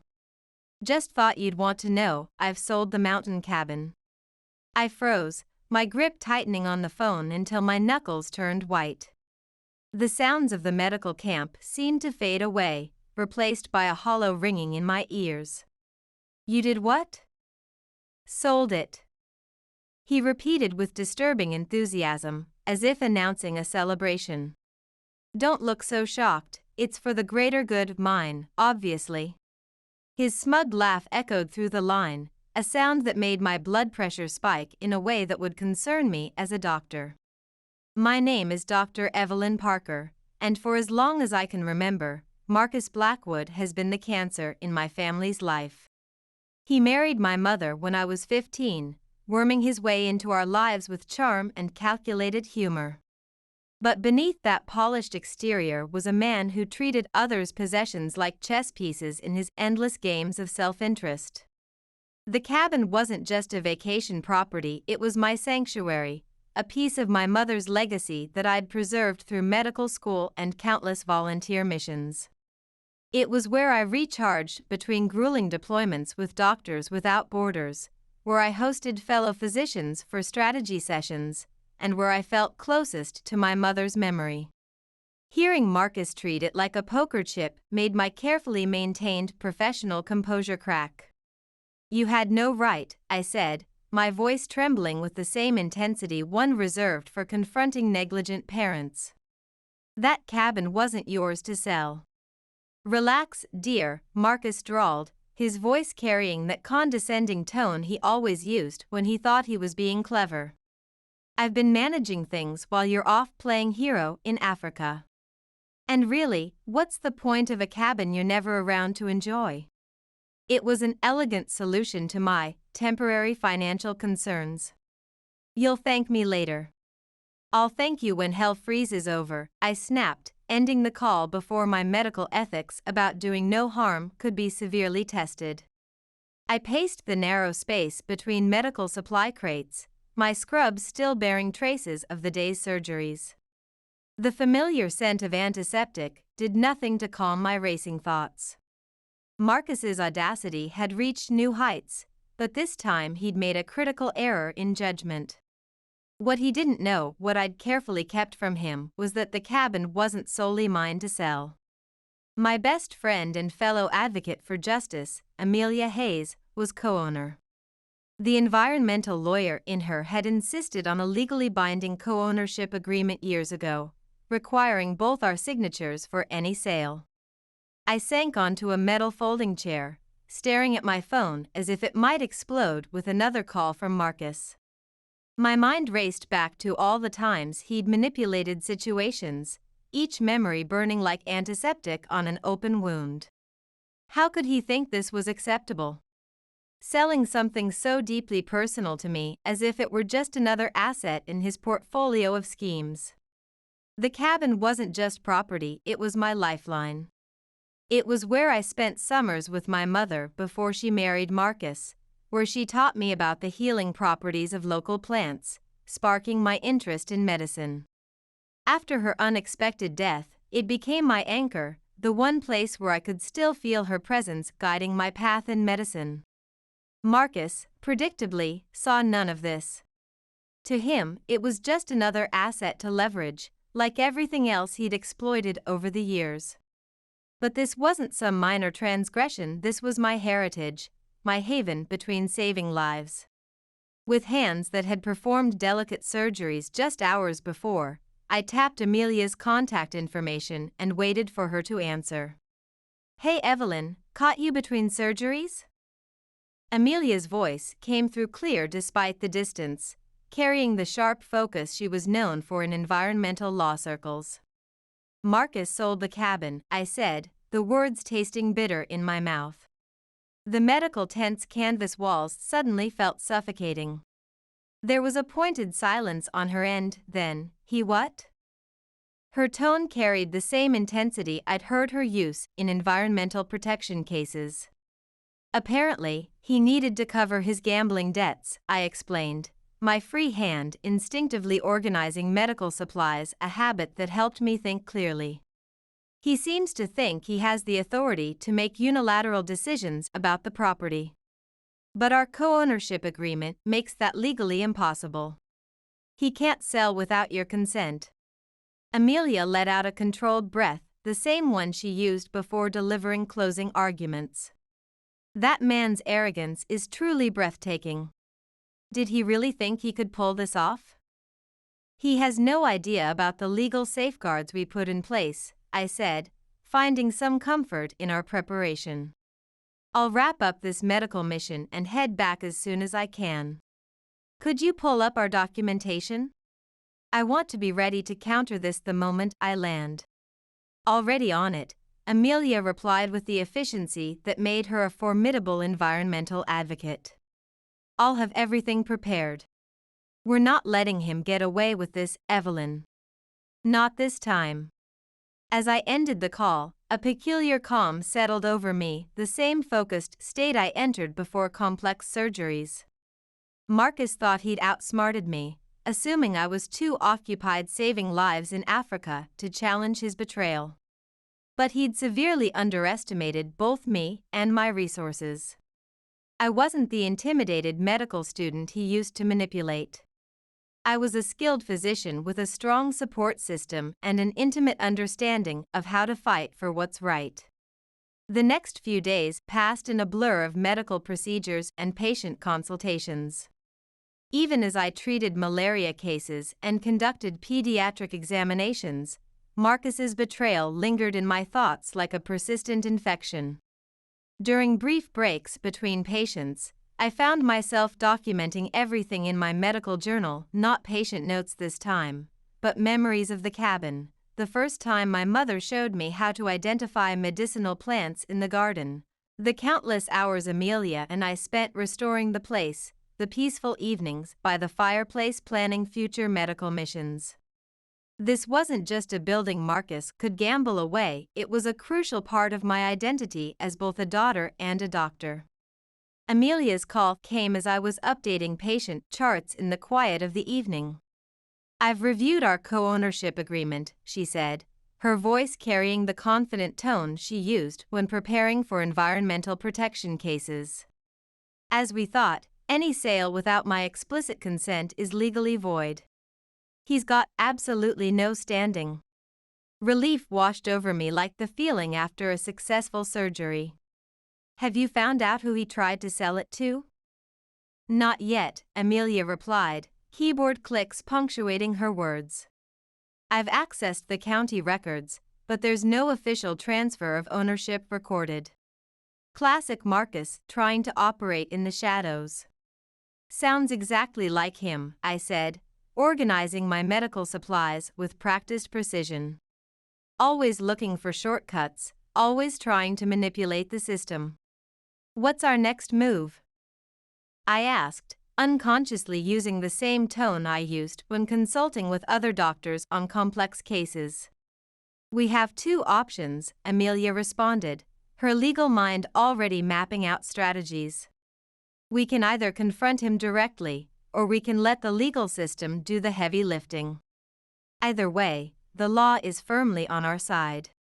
He has no legal foundation for this sale. I released a breath I hadn't realized I was holding, feeling the tension ease from my shoulders. Thanks, Amelia. I don't know where I'd be without you.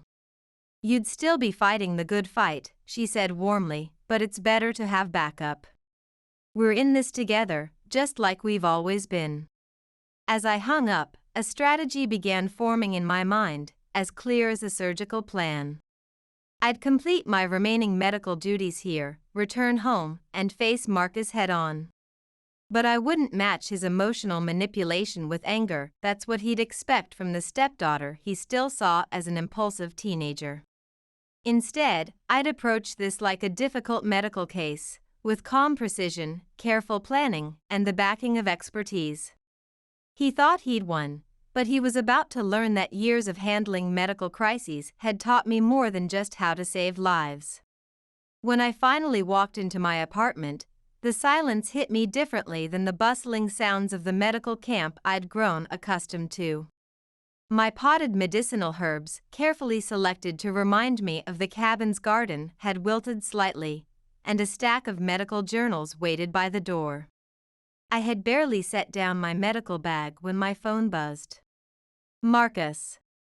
For a moment, I considered letting it go to voicemail, but my medical training had taught me that sometimes you have to face infections head-on. Well, if it isn't my globe-trotting stepdaughter, Marcus's voice oozed artificial warmth. Finally back from saving the world? What do you want, Marcus? I kept my tone clinical, the same one I used when delivering difficult diagnoses. Just checking in, he said, his smugness practically radiating through the phone. Making sure you're not too broken up about the cabin situation. Water under the bridge now, isn't it? Interesting you should say that, I replied, maintaining the calm demeanor I'd perfected in emergency rooms. Because according to the property records, the cabin isn't under the bridge at all. Amelia and I checked the ownership records. Your attempted sale never went through. There was a pause, the kind I'd heard countless times when delivering unexpected test results. Then, that's ridiculous, Marcus said, his voice tightening like a tourniquet. The buyer paid cash. The paperwork is done. It's finished. No, it's not, I stated, as firmly as I would when insisting on a necessary medical procedure. Amelia and I are co-owners. Remember? Without her consent, any sale is legally void. The cabin remains ours. His laugh came out brittle, like a failing vital sign monitor. You think you're so clever, don't you?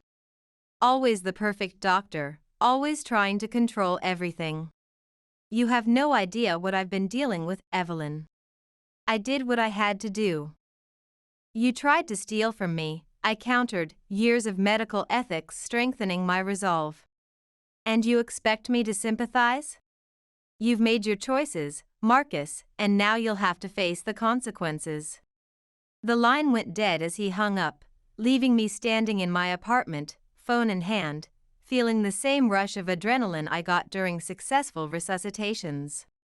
For years, I'd allowed Marcus to manipulate situations, guilt-trip me, and take advantage of my demanding schedule. But not anymore. This wasn't just about protecting the cabin, it was about establishing healthy boundaries, something I routinely advocated for my patients but had struggled to implement in my own life.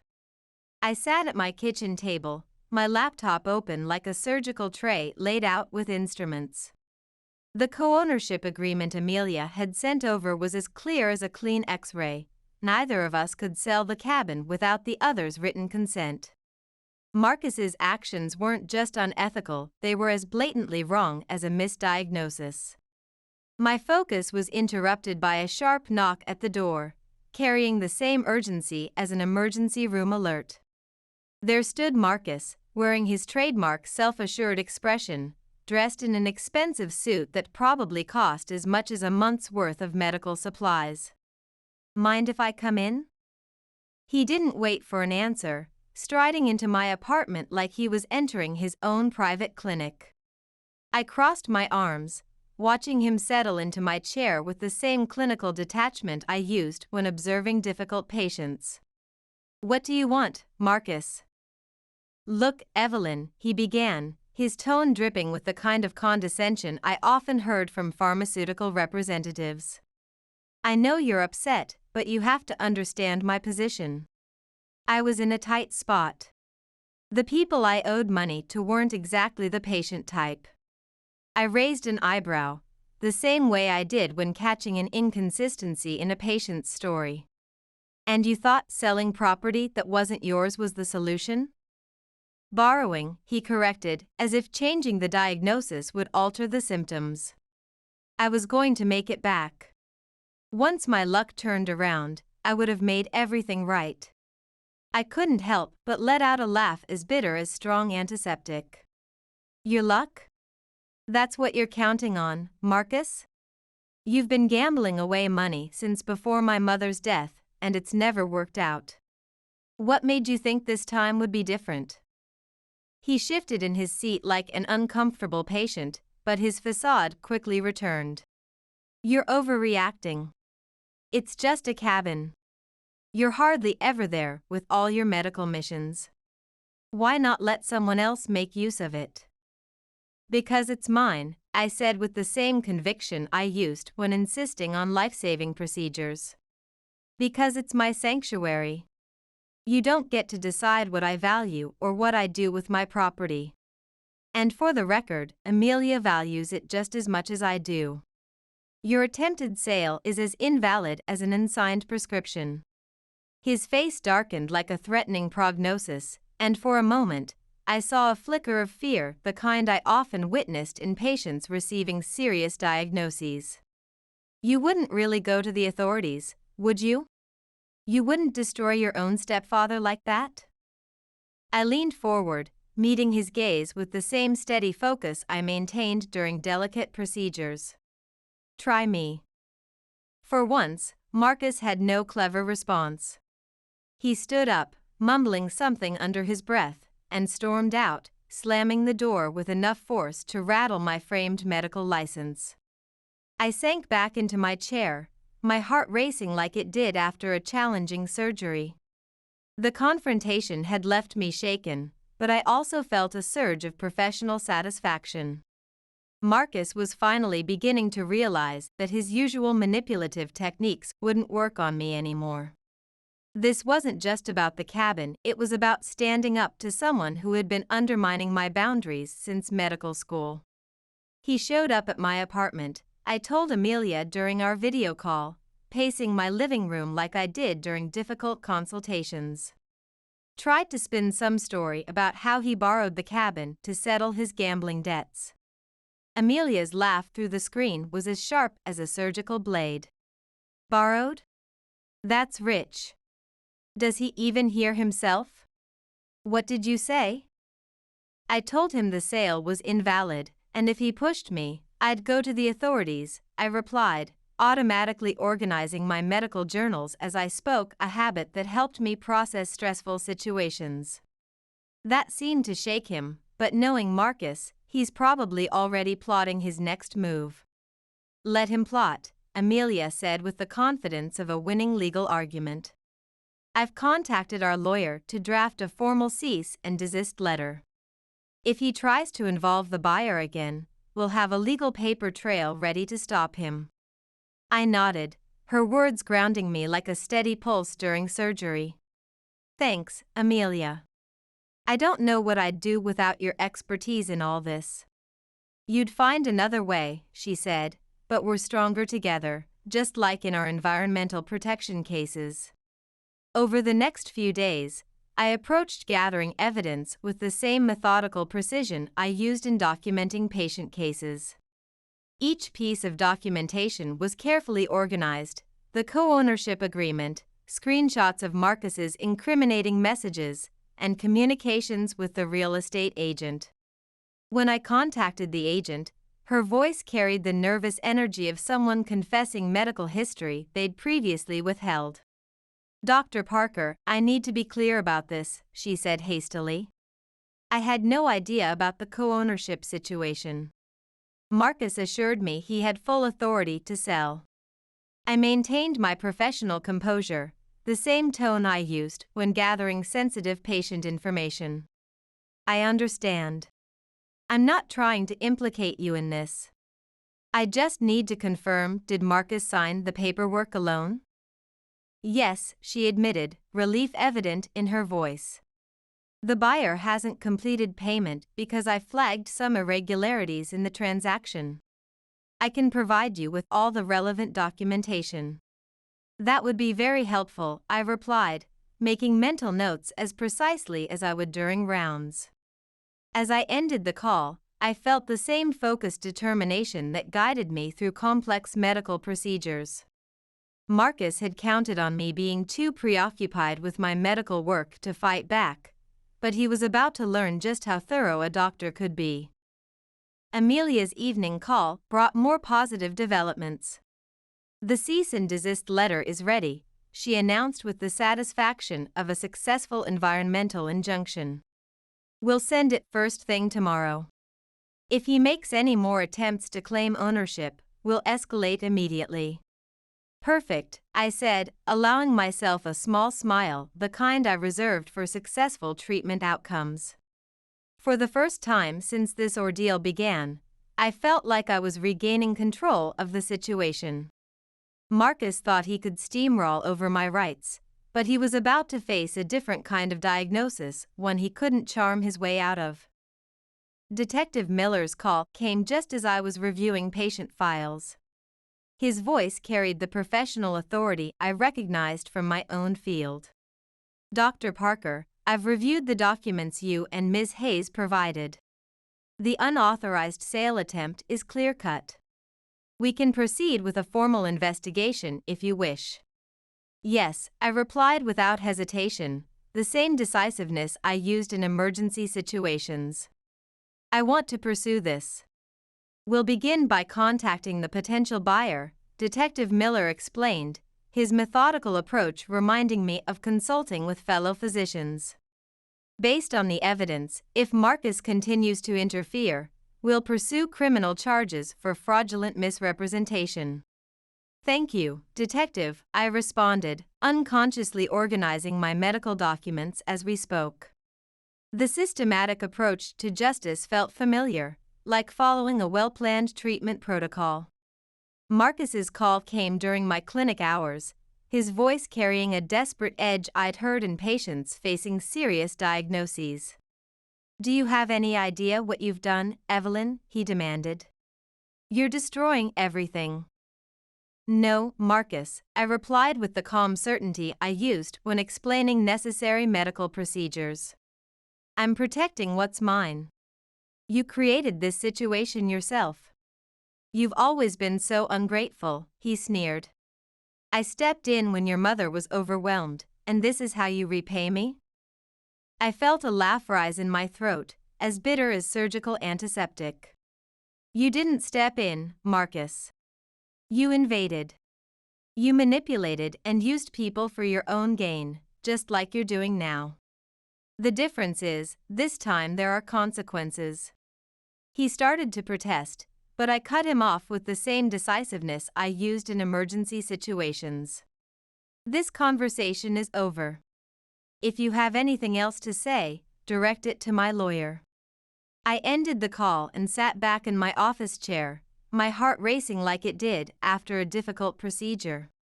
Marcus's days of manipulating me were finally coming to an end. Detective Miller's update came while I was between patient consultations. "Dr. Parker, we've spoken with the buyer," he reported. "They were unaware of the co-ownership agreement and have agreed to withdraw from the transaction. They're fully cooperating with our investigation." Relief washed over me like the feeling after a successful surgery. "So the sale is officially void?"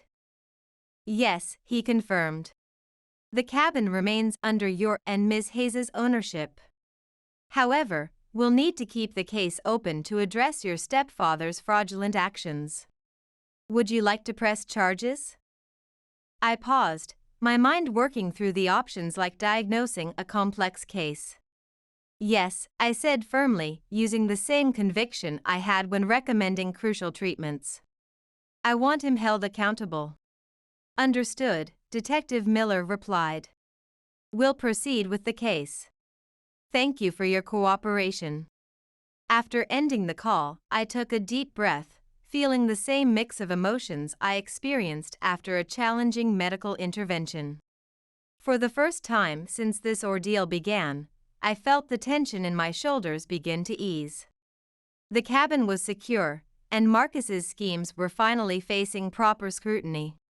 "The sale is officially void," I told Amelia during our video call, unconsciously straightening my medical journals as I spoke.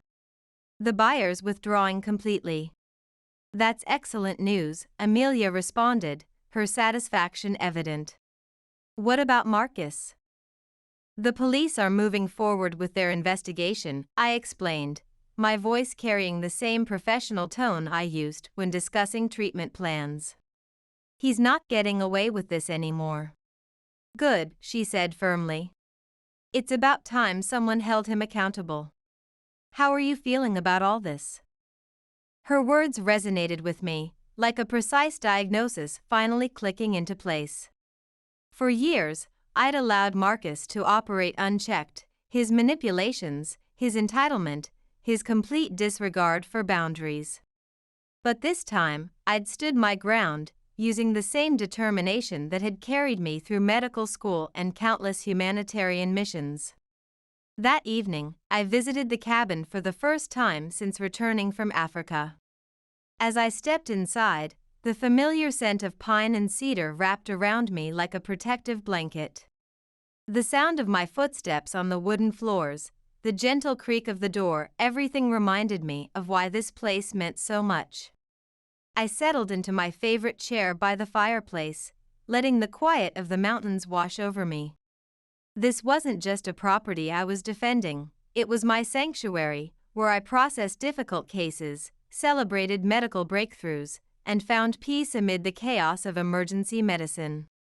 And it was still mine, despite Marcus's best efforts. Detective Miller's final update came between my morning rounds. "Dr. Parker, I wanted to inform you that your stepfather has been formally charged with fraudulent misrepresentation and attempted theft of property. Given the evidence we've collected, including the documentation you and Ms. Hayes provided, the case against him is substantial." I absorbed this news with the same controlled composure I maintained during critical procedures. "Thank you for everything, Detective," I said, my voice steady and professional. "You handled this situation remarkably well," he noted. "It's not easy to stand up to family, but you did the right thing." After ending the call, I sat in my office, surrounded by medical texts and patient files, processing the weight of everything that had transpired. Marcus had been such a dominant force in my life for years, his toxic influence as persistent as a chronic condition, and now I was finally free from his manipulations. The next day, Amelia and I met at the cabin. She arrived with a bottle of wine and the same triumphant energy she carried after winning major environmental cases. We settled on the porch, the mountain air carrying the familiar scent of pine that had always helped me decompress after difficult surgeries. "To standing our ground," she said, raising her glass. "And to not letting anyone push us around anymore." I clinked my glass against hers, feeling a smile spread across my face, the kind I usually reserved for delivering good news to patients. To us. As we talked, I found myself reflecting on everything I'd learned from this ordeal. Like diagnosing a complex medical condition, I'd needed to trust my instincts, gather evidence, and take decisive action. I'd spent so much of my career helping others stand up for their health and well-being, but this time I'd done it for myself. You know, Amelia said, interrupting my thoughts, this cabin has always been more than just property. It's a symbol of everything we've worked for, everything we believe in. Never let anyone take that away from you again. Her words resonated with the same clarity as a perfect diagnosis. The cabin wasn't just a retreat in the mountains, it was a testament to my independence, my resilience, and my determination to protect what mattered most. As I sat by the fireplace, watching the flames dance in the same hypnotic way that helped me process difficult cases, I felt a peace I hadn't known in years.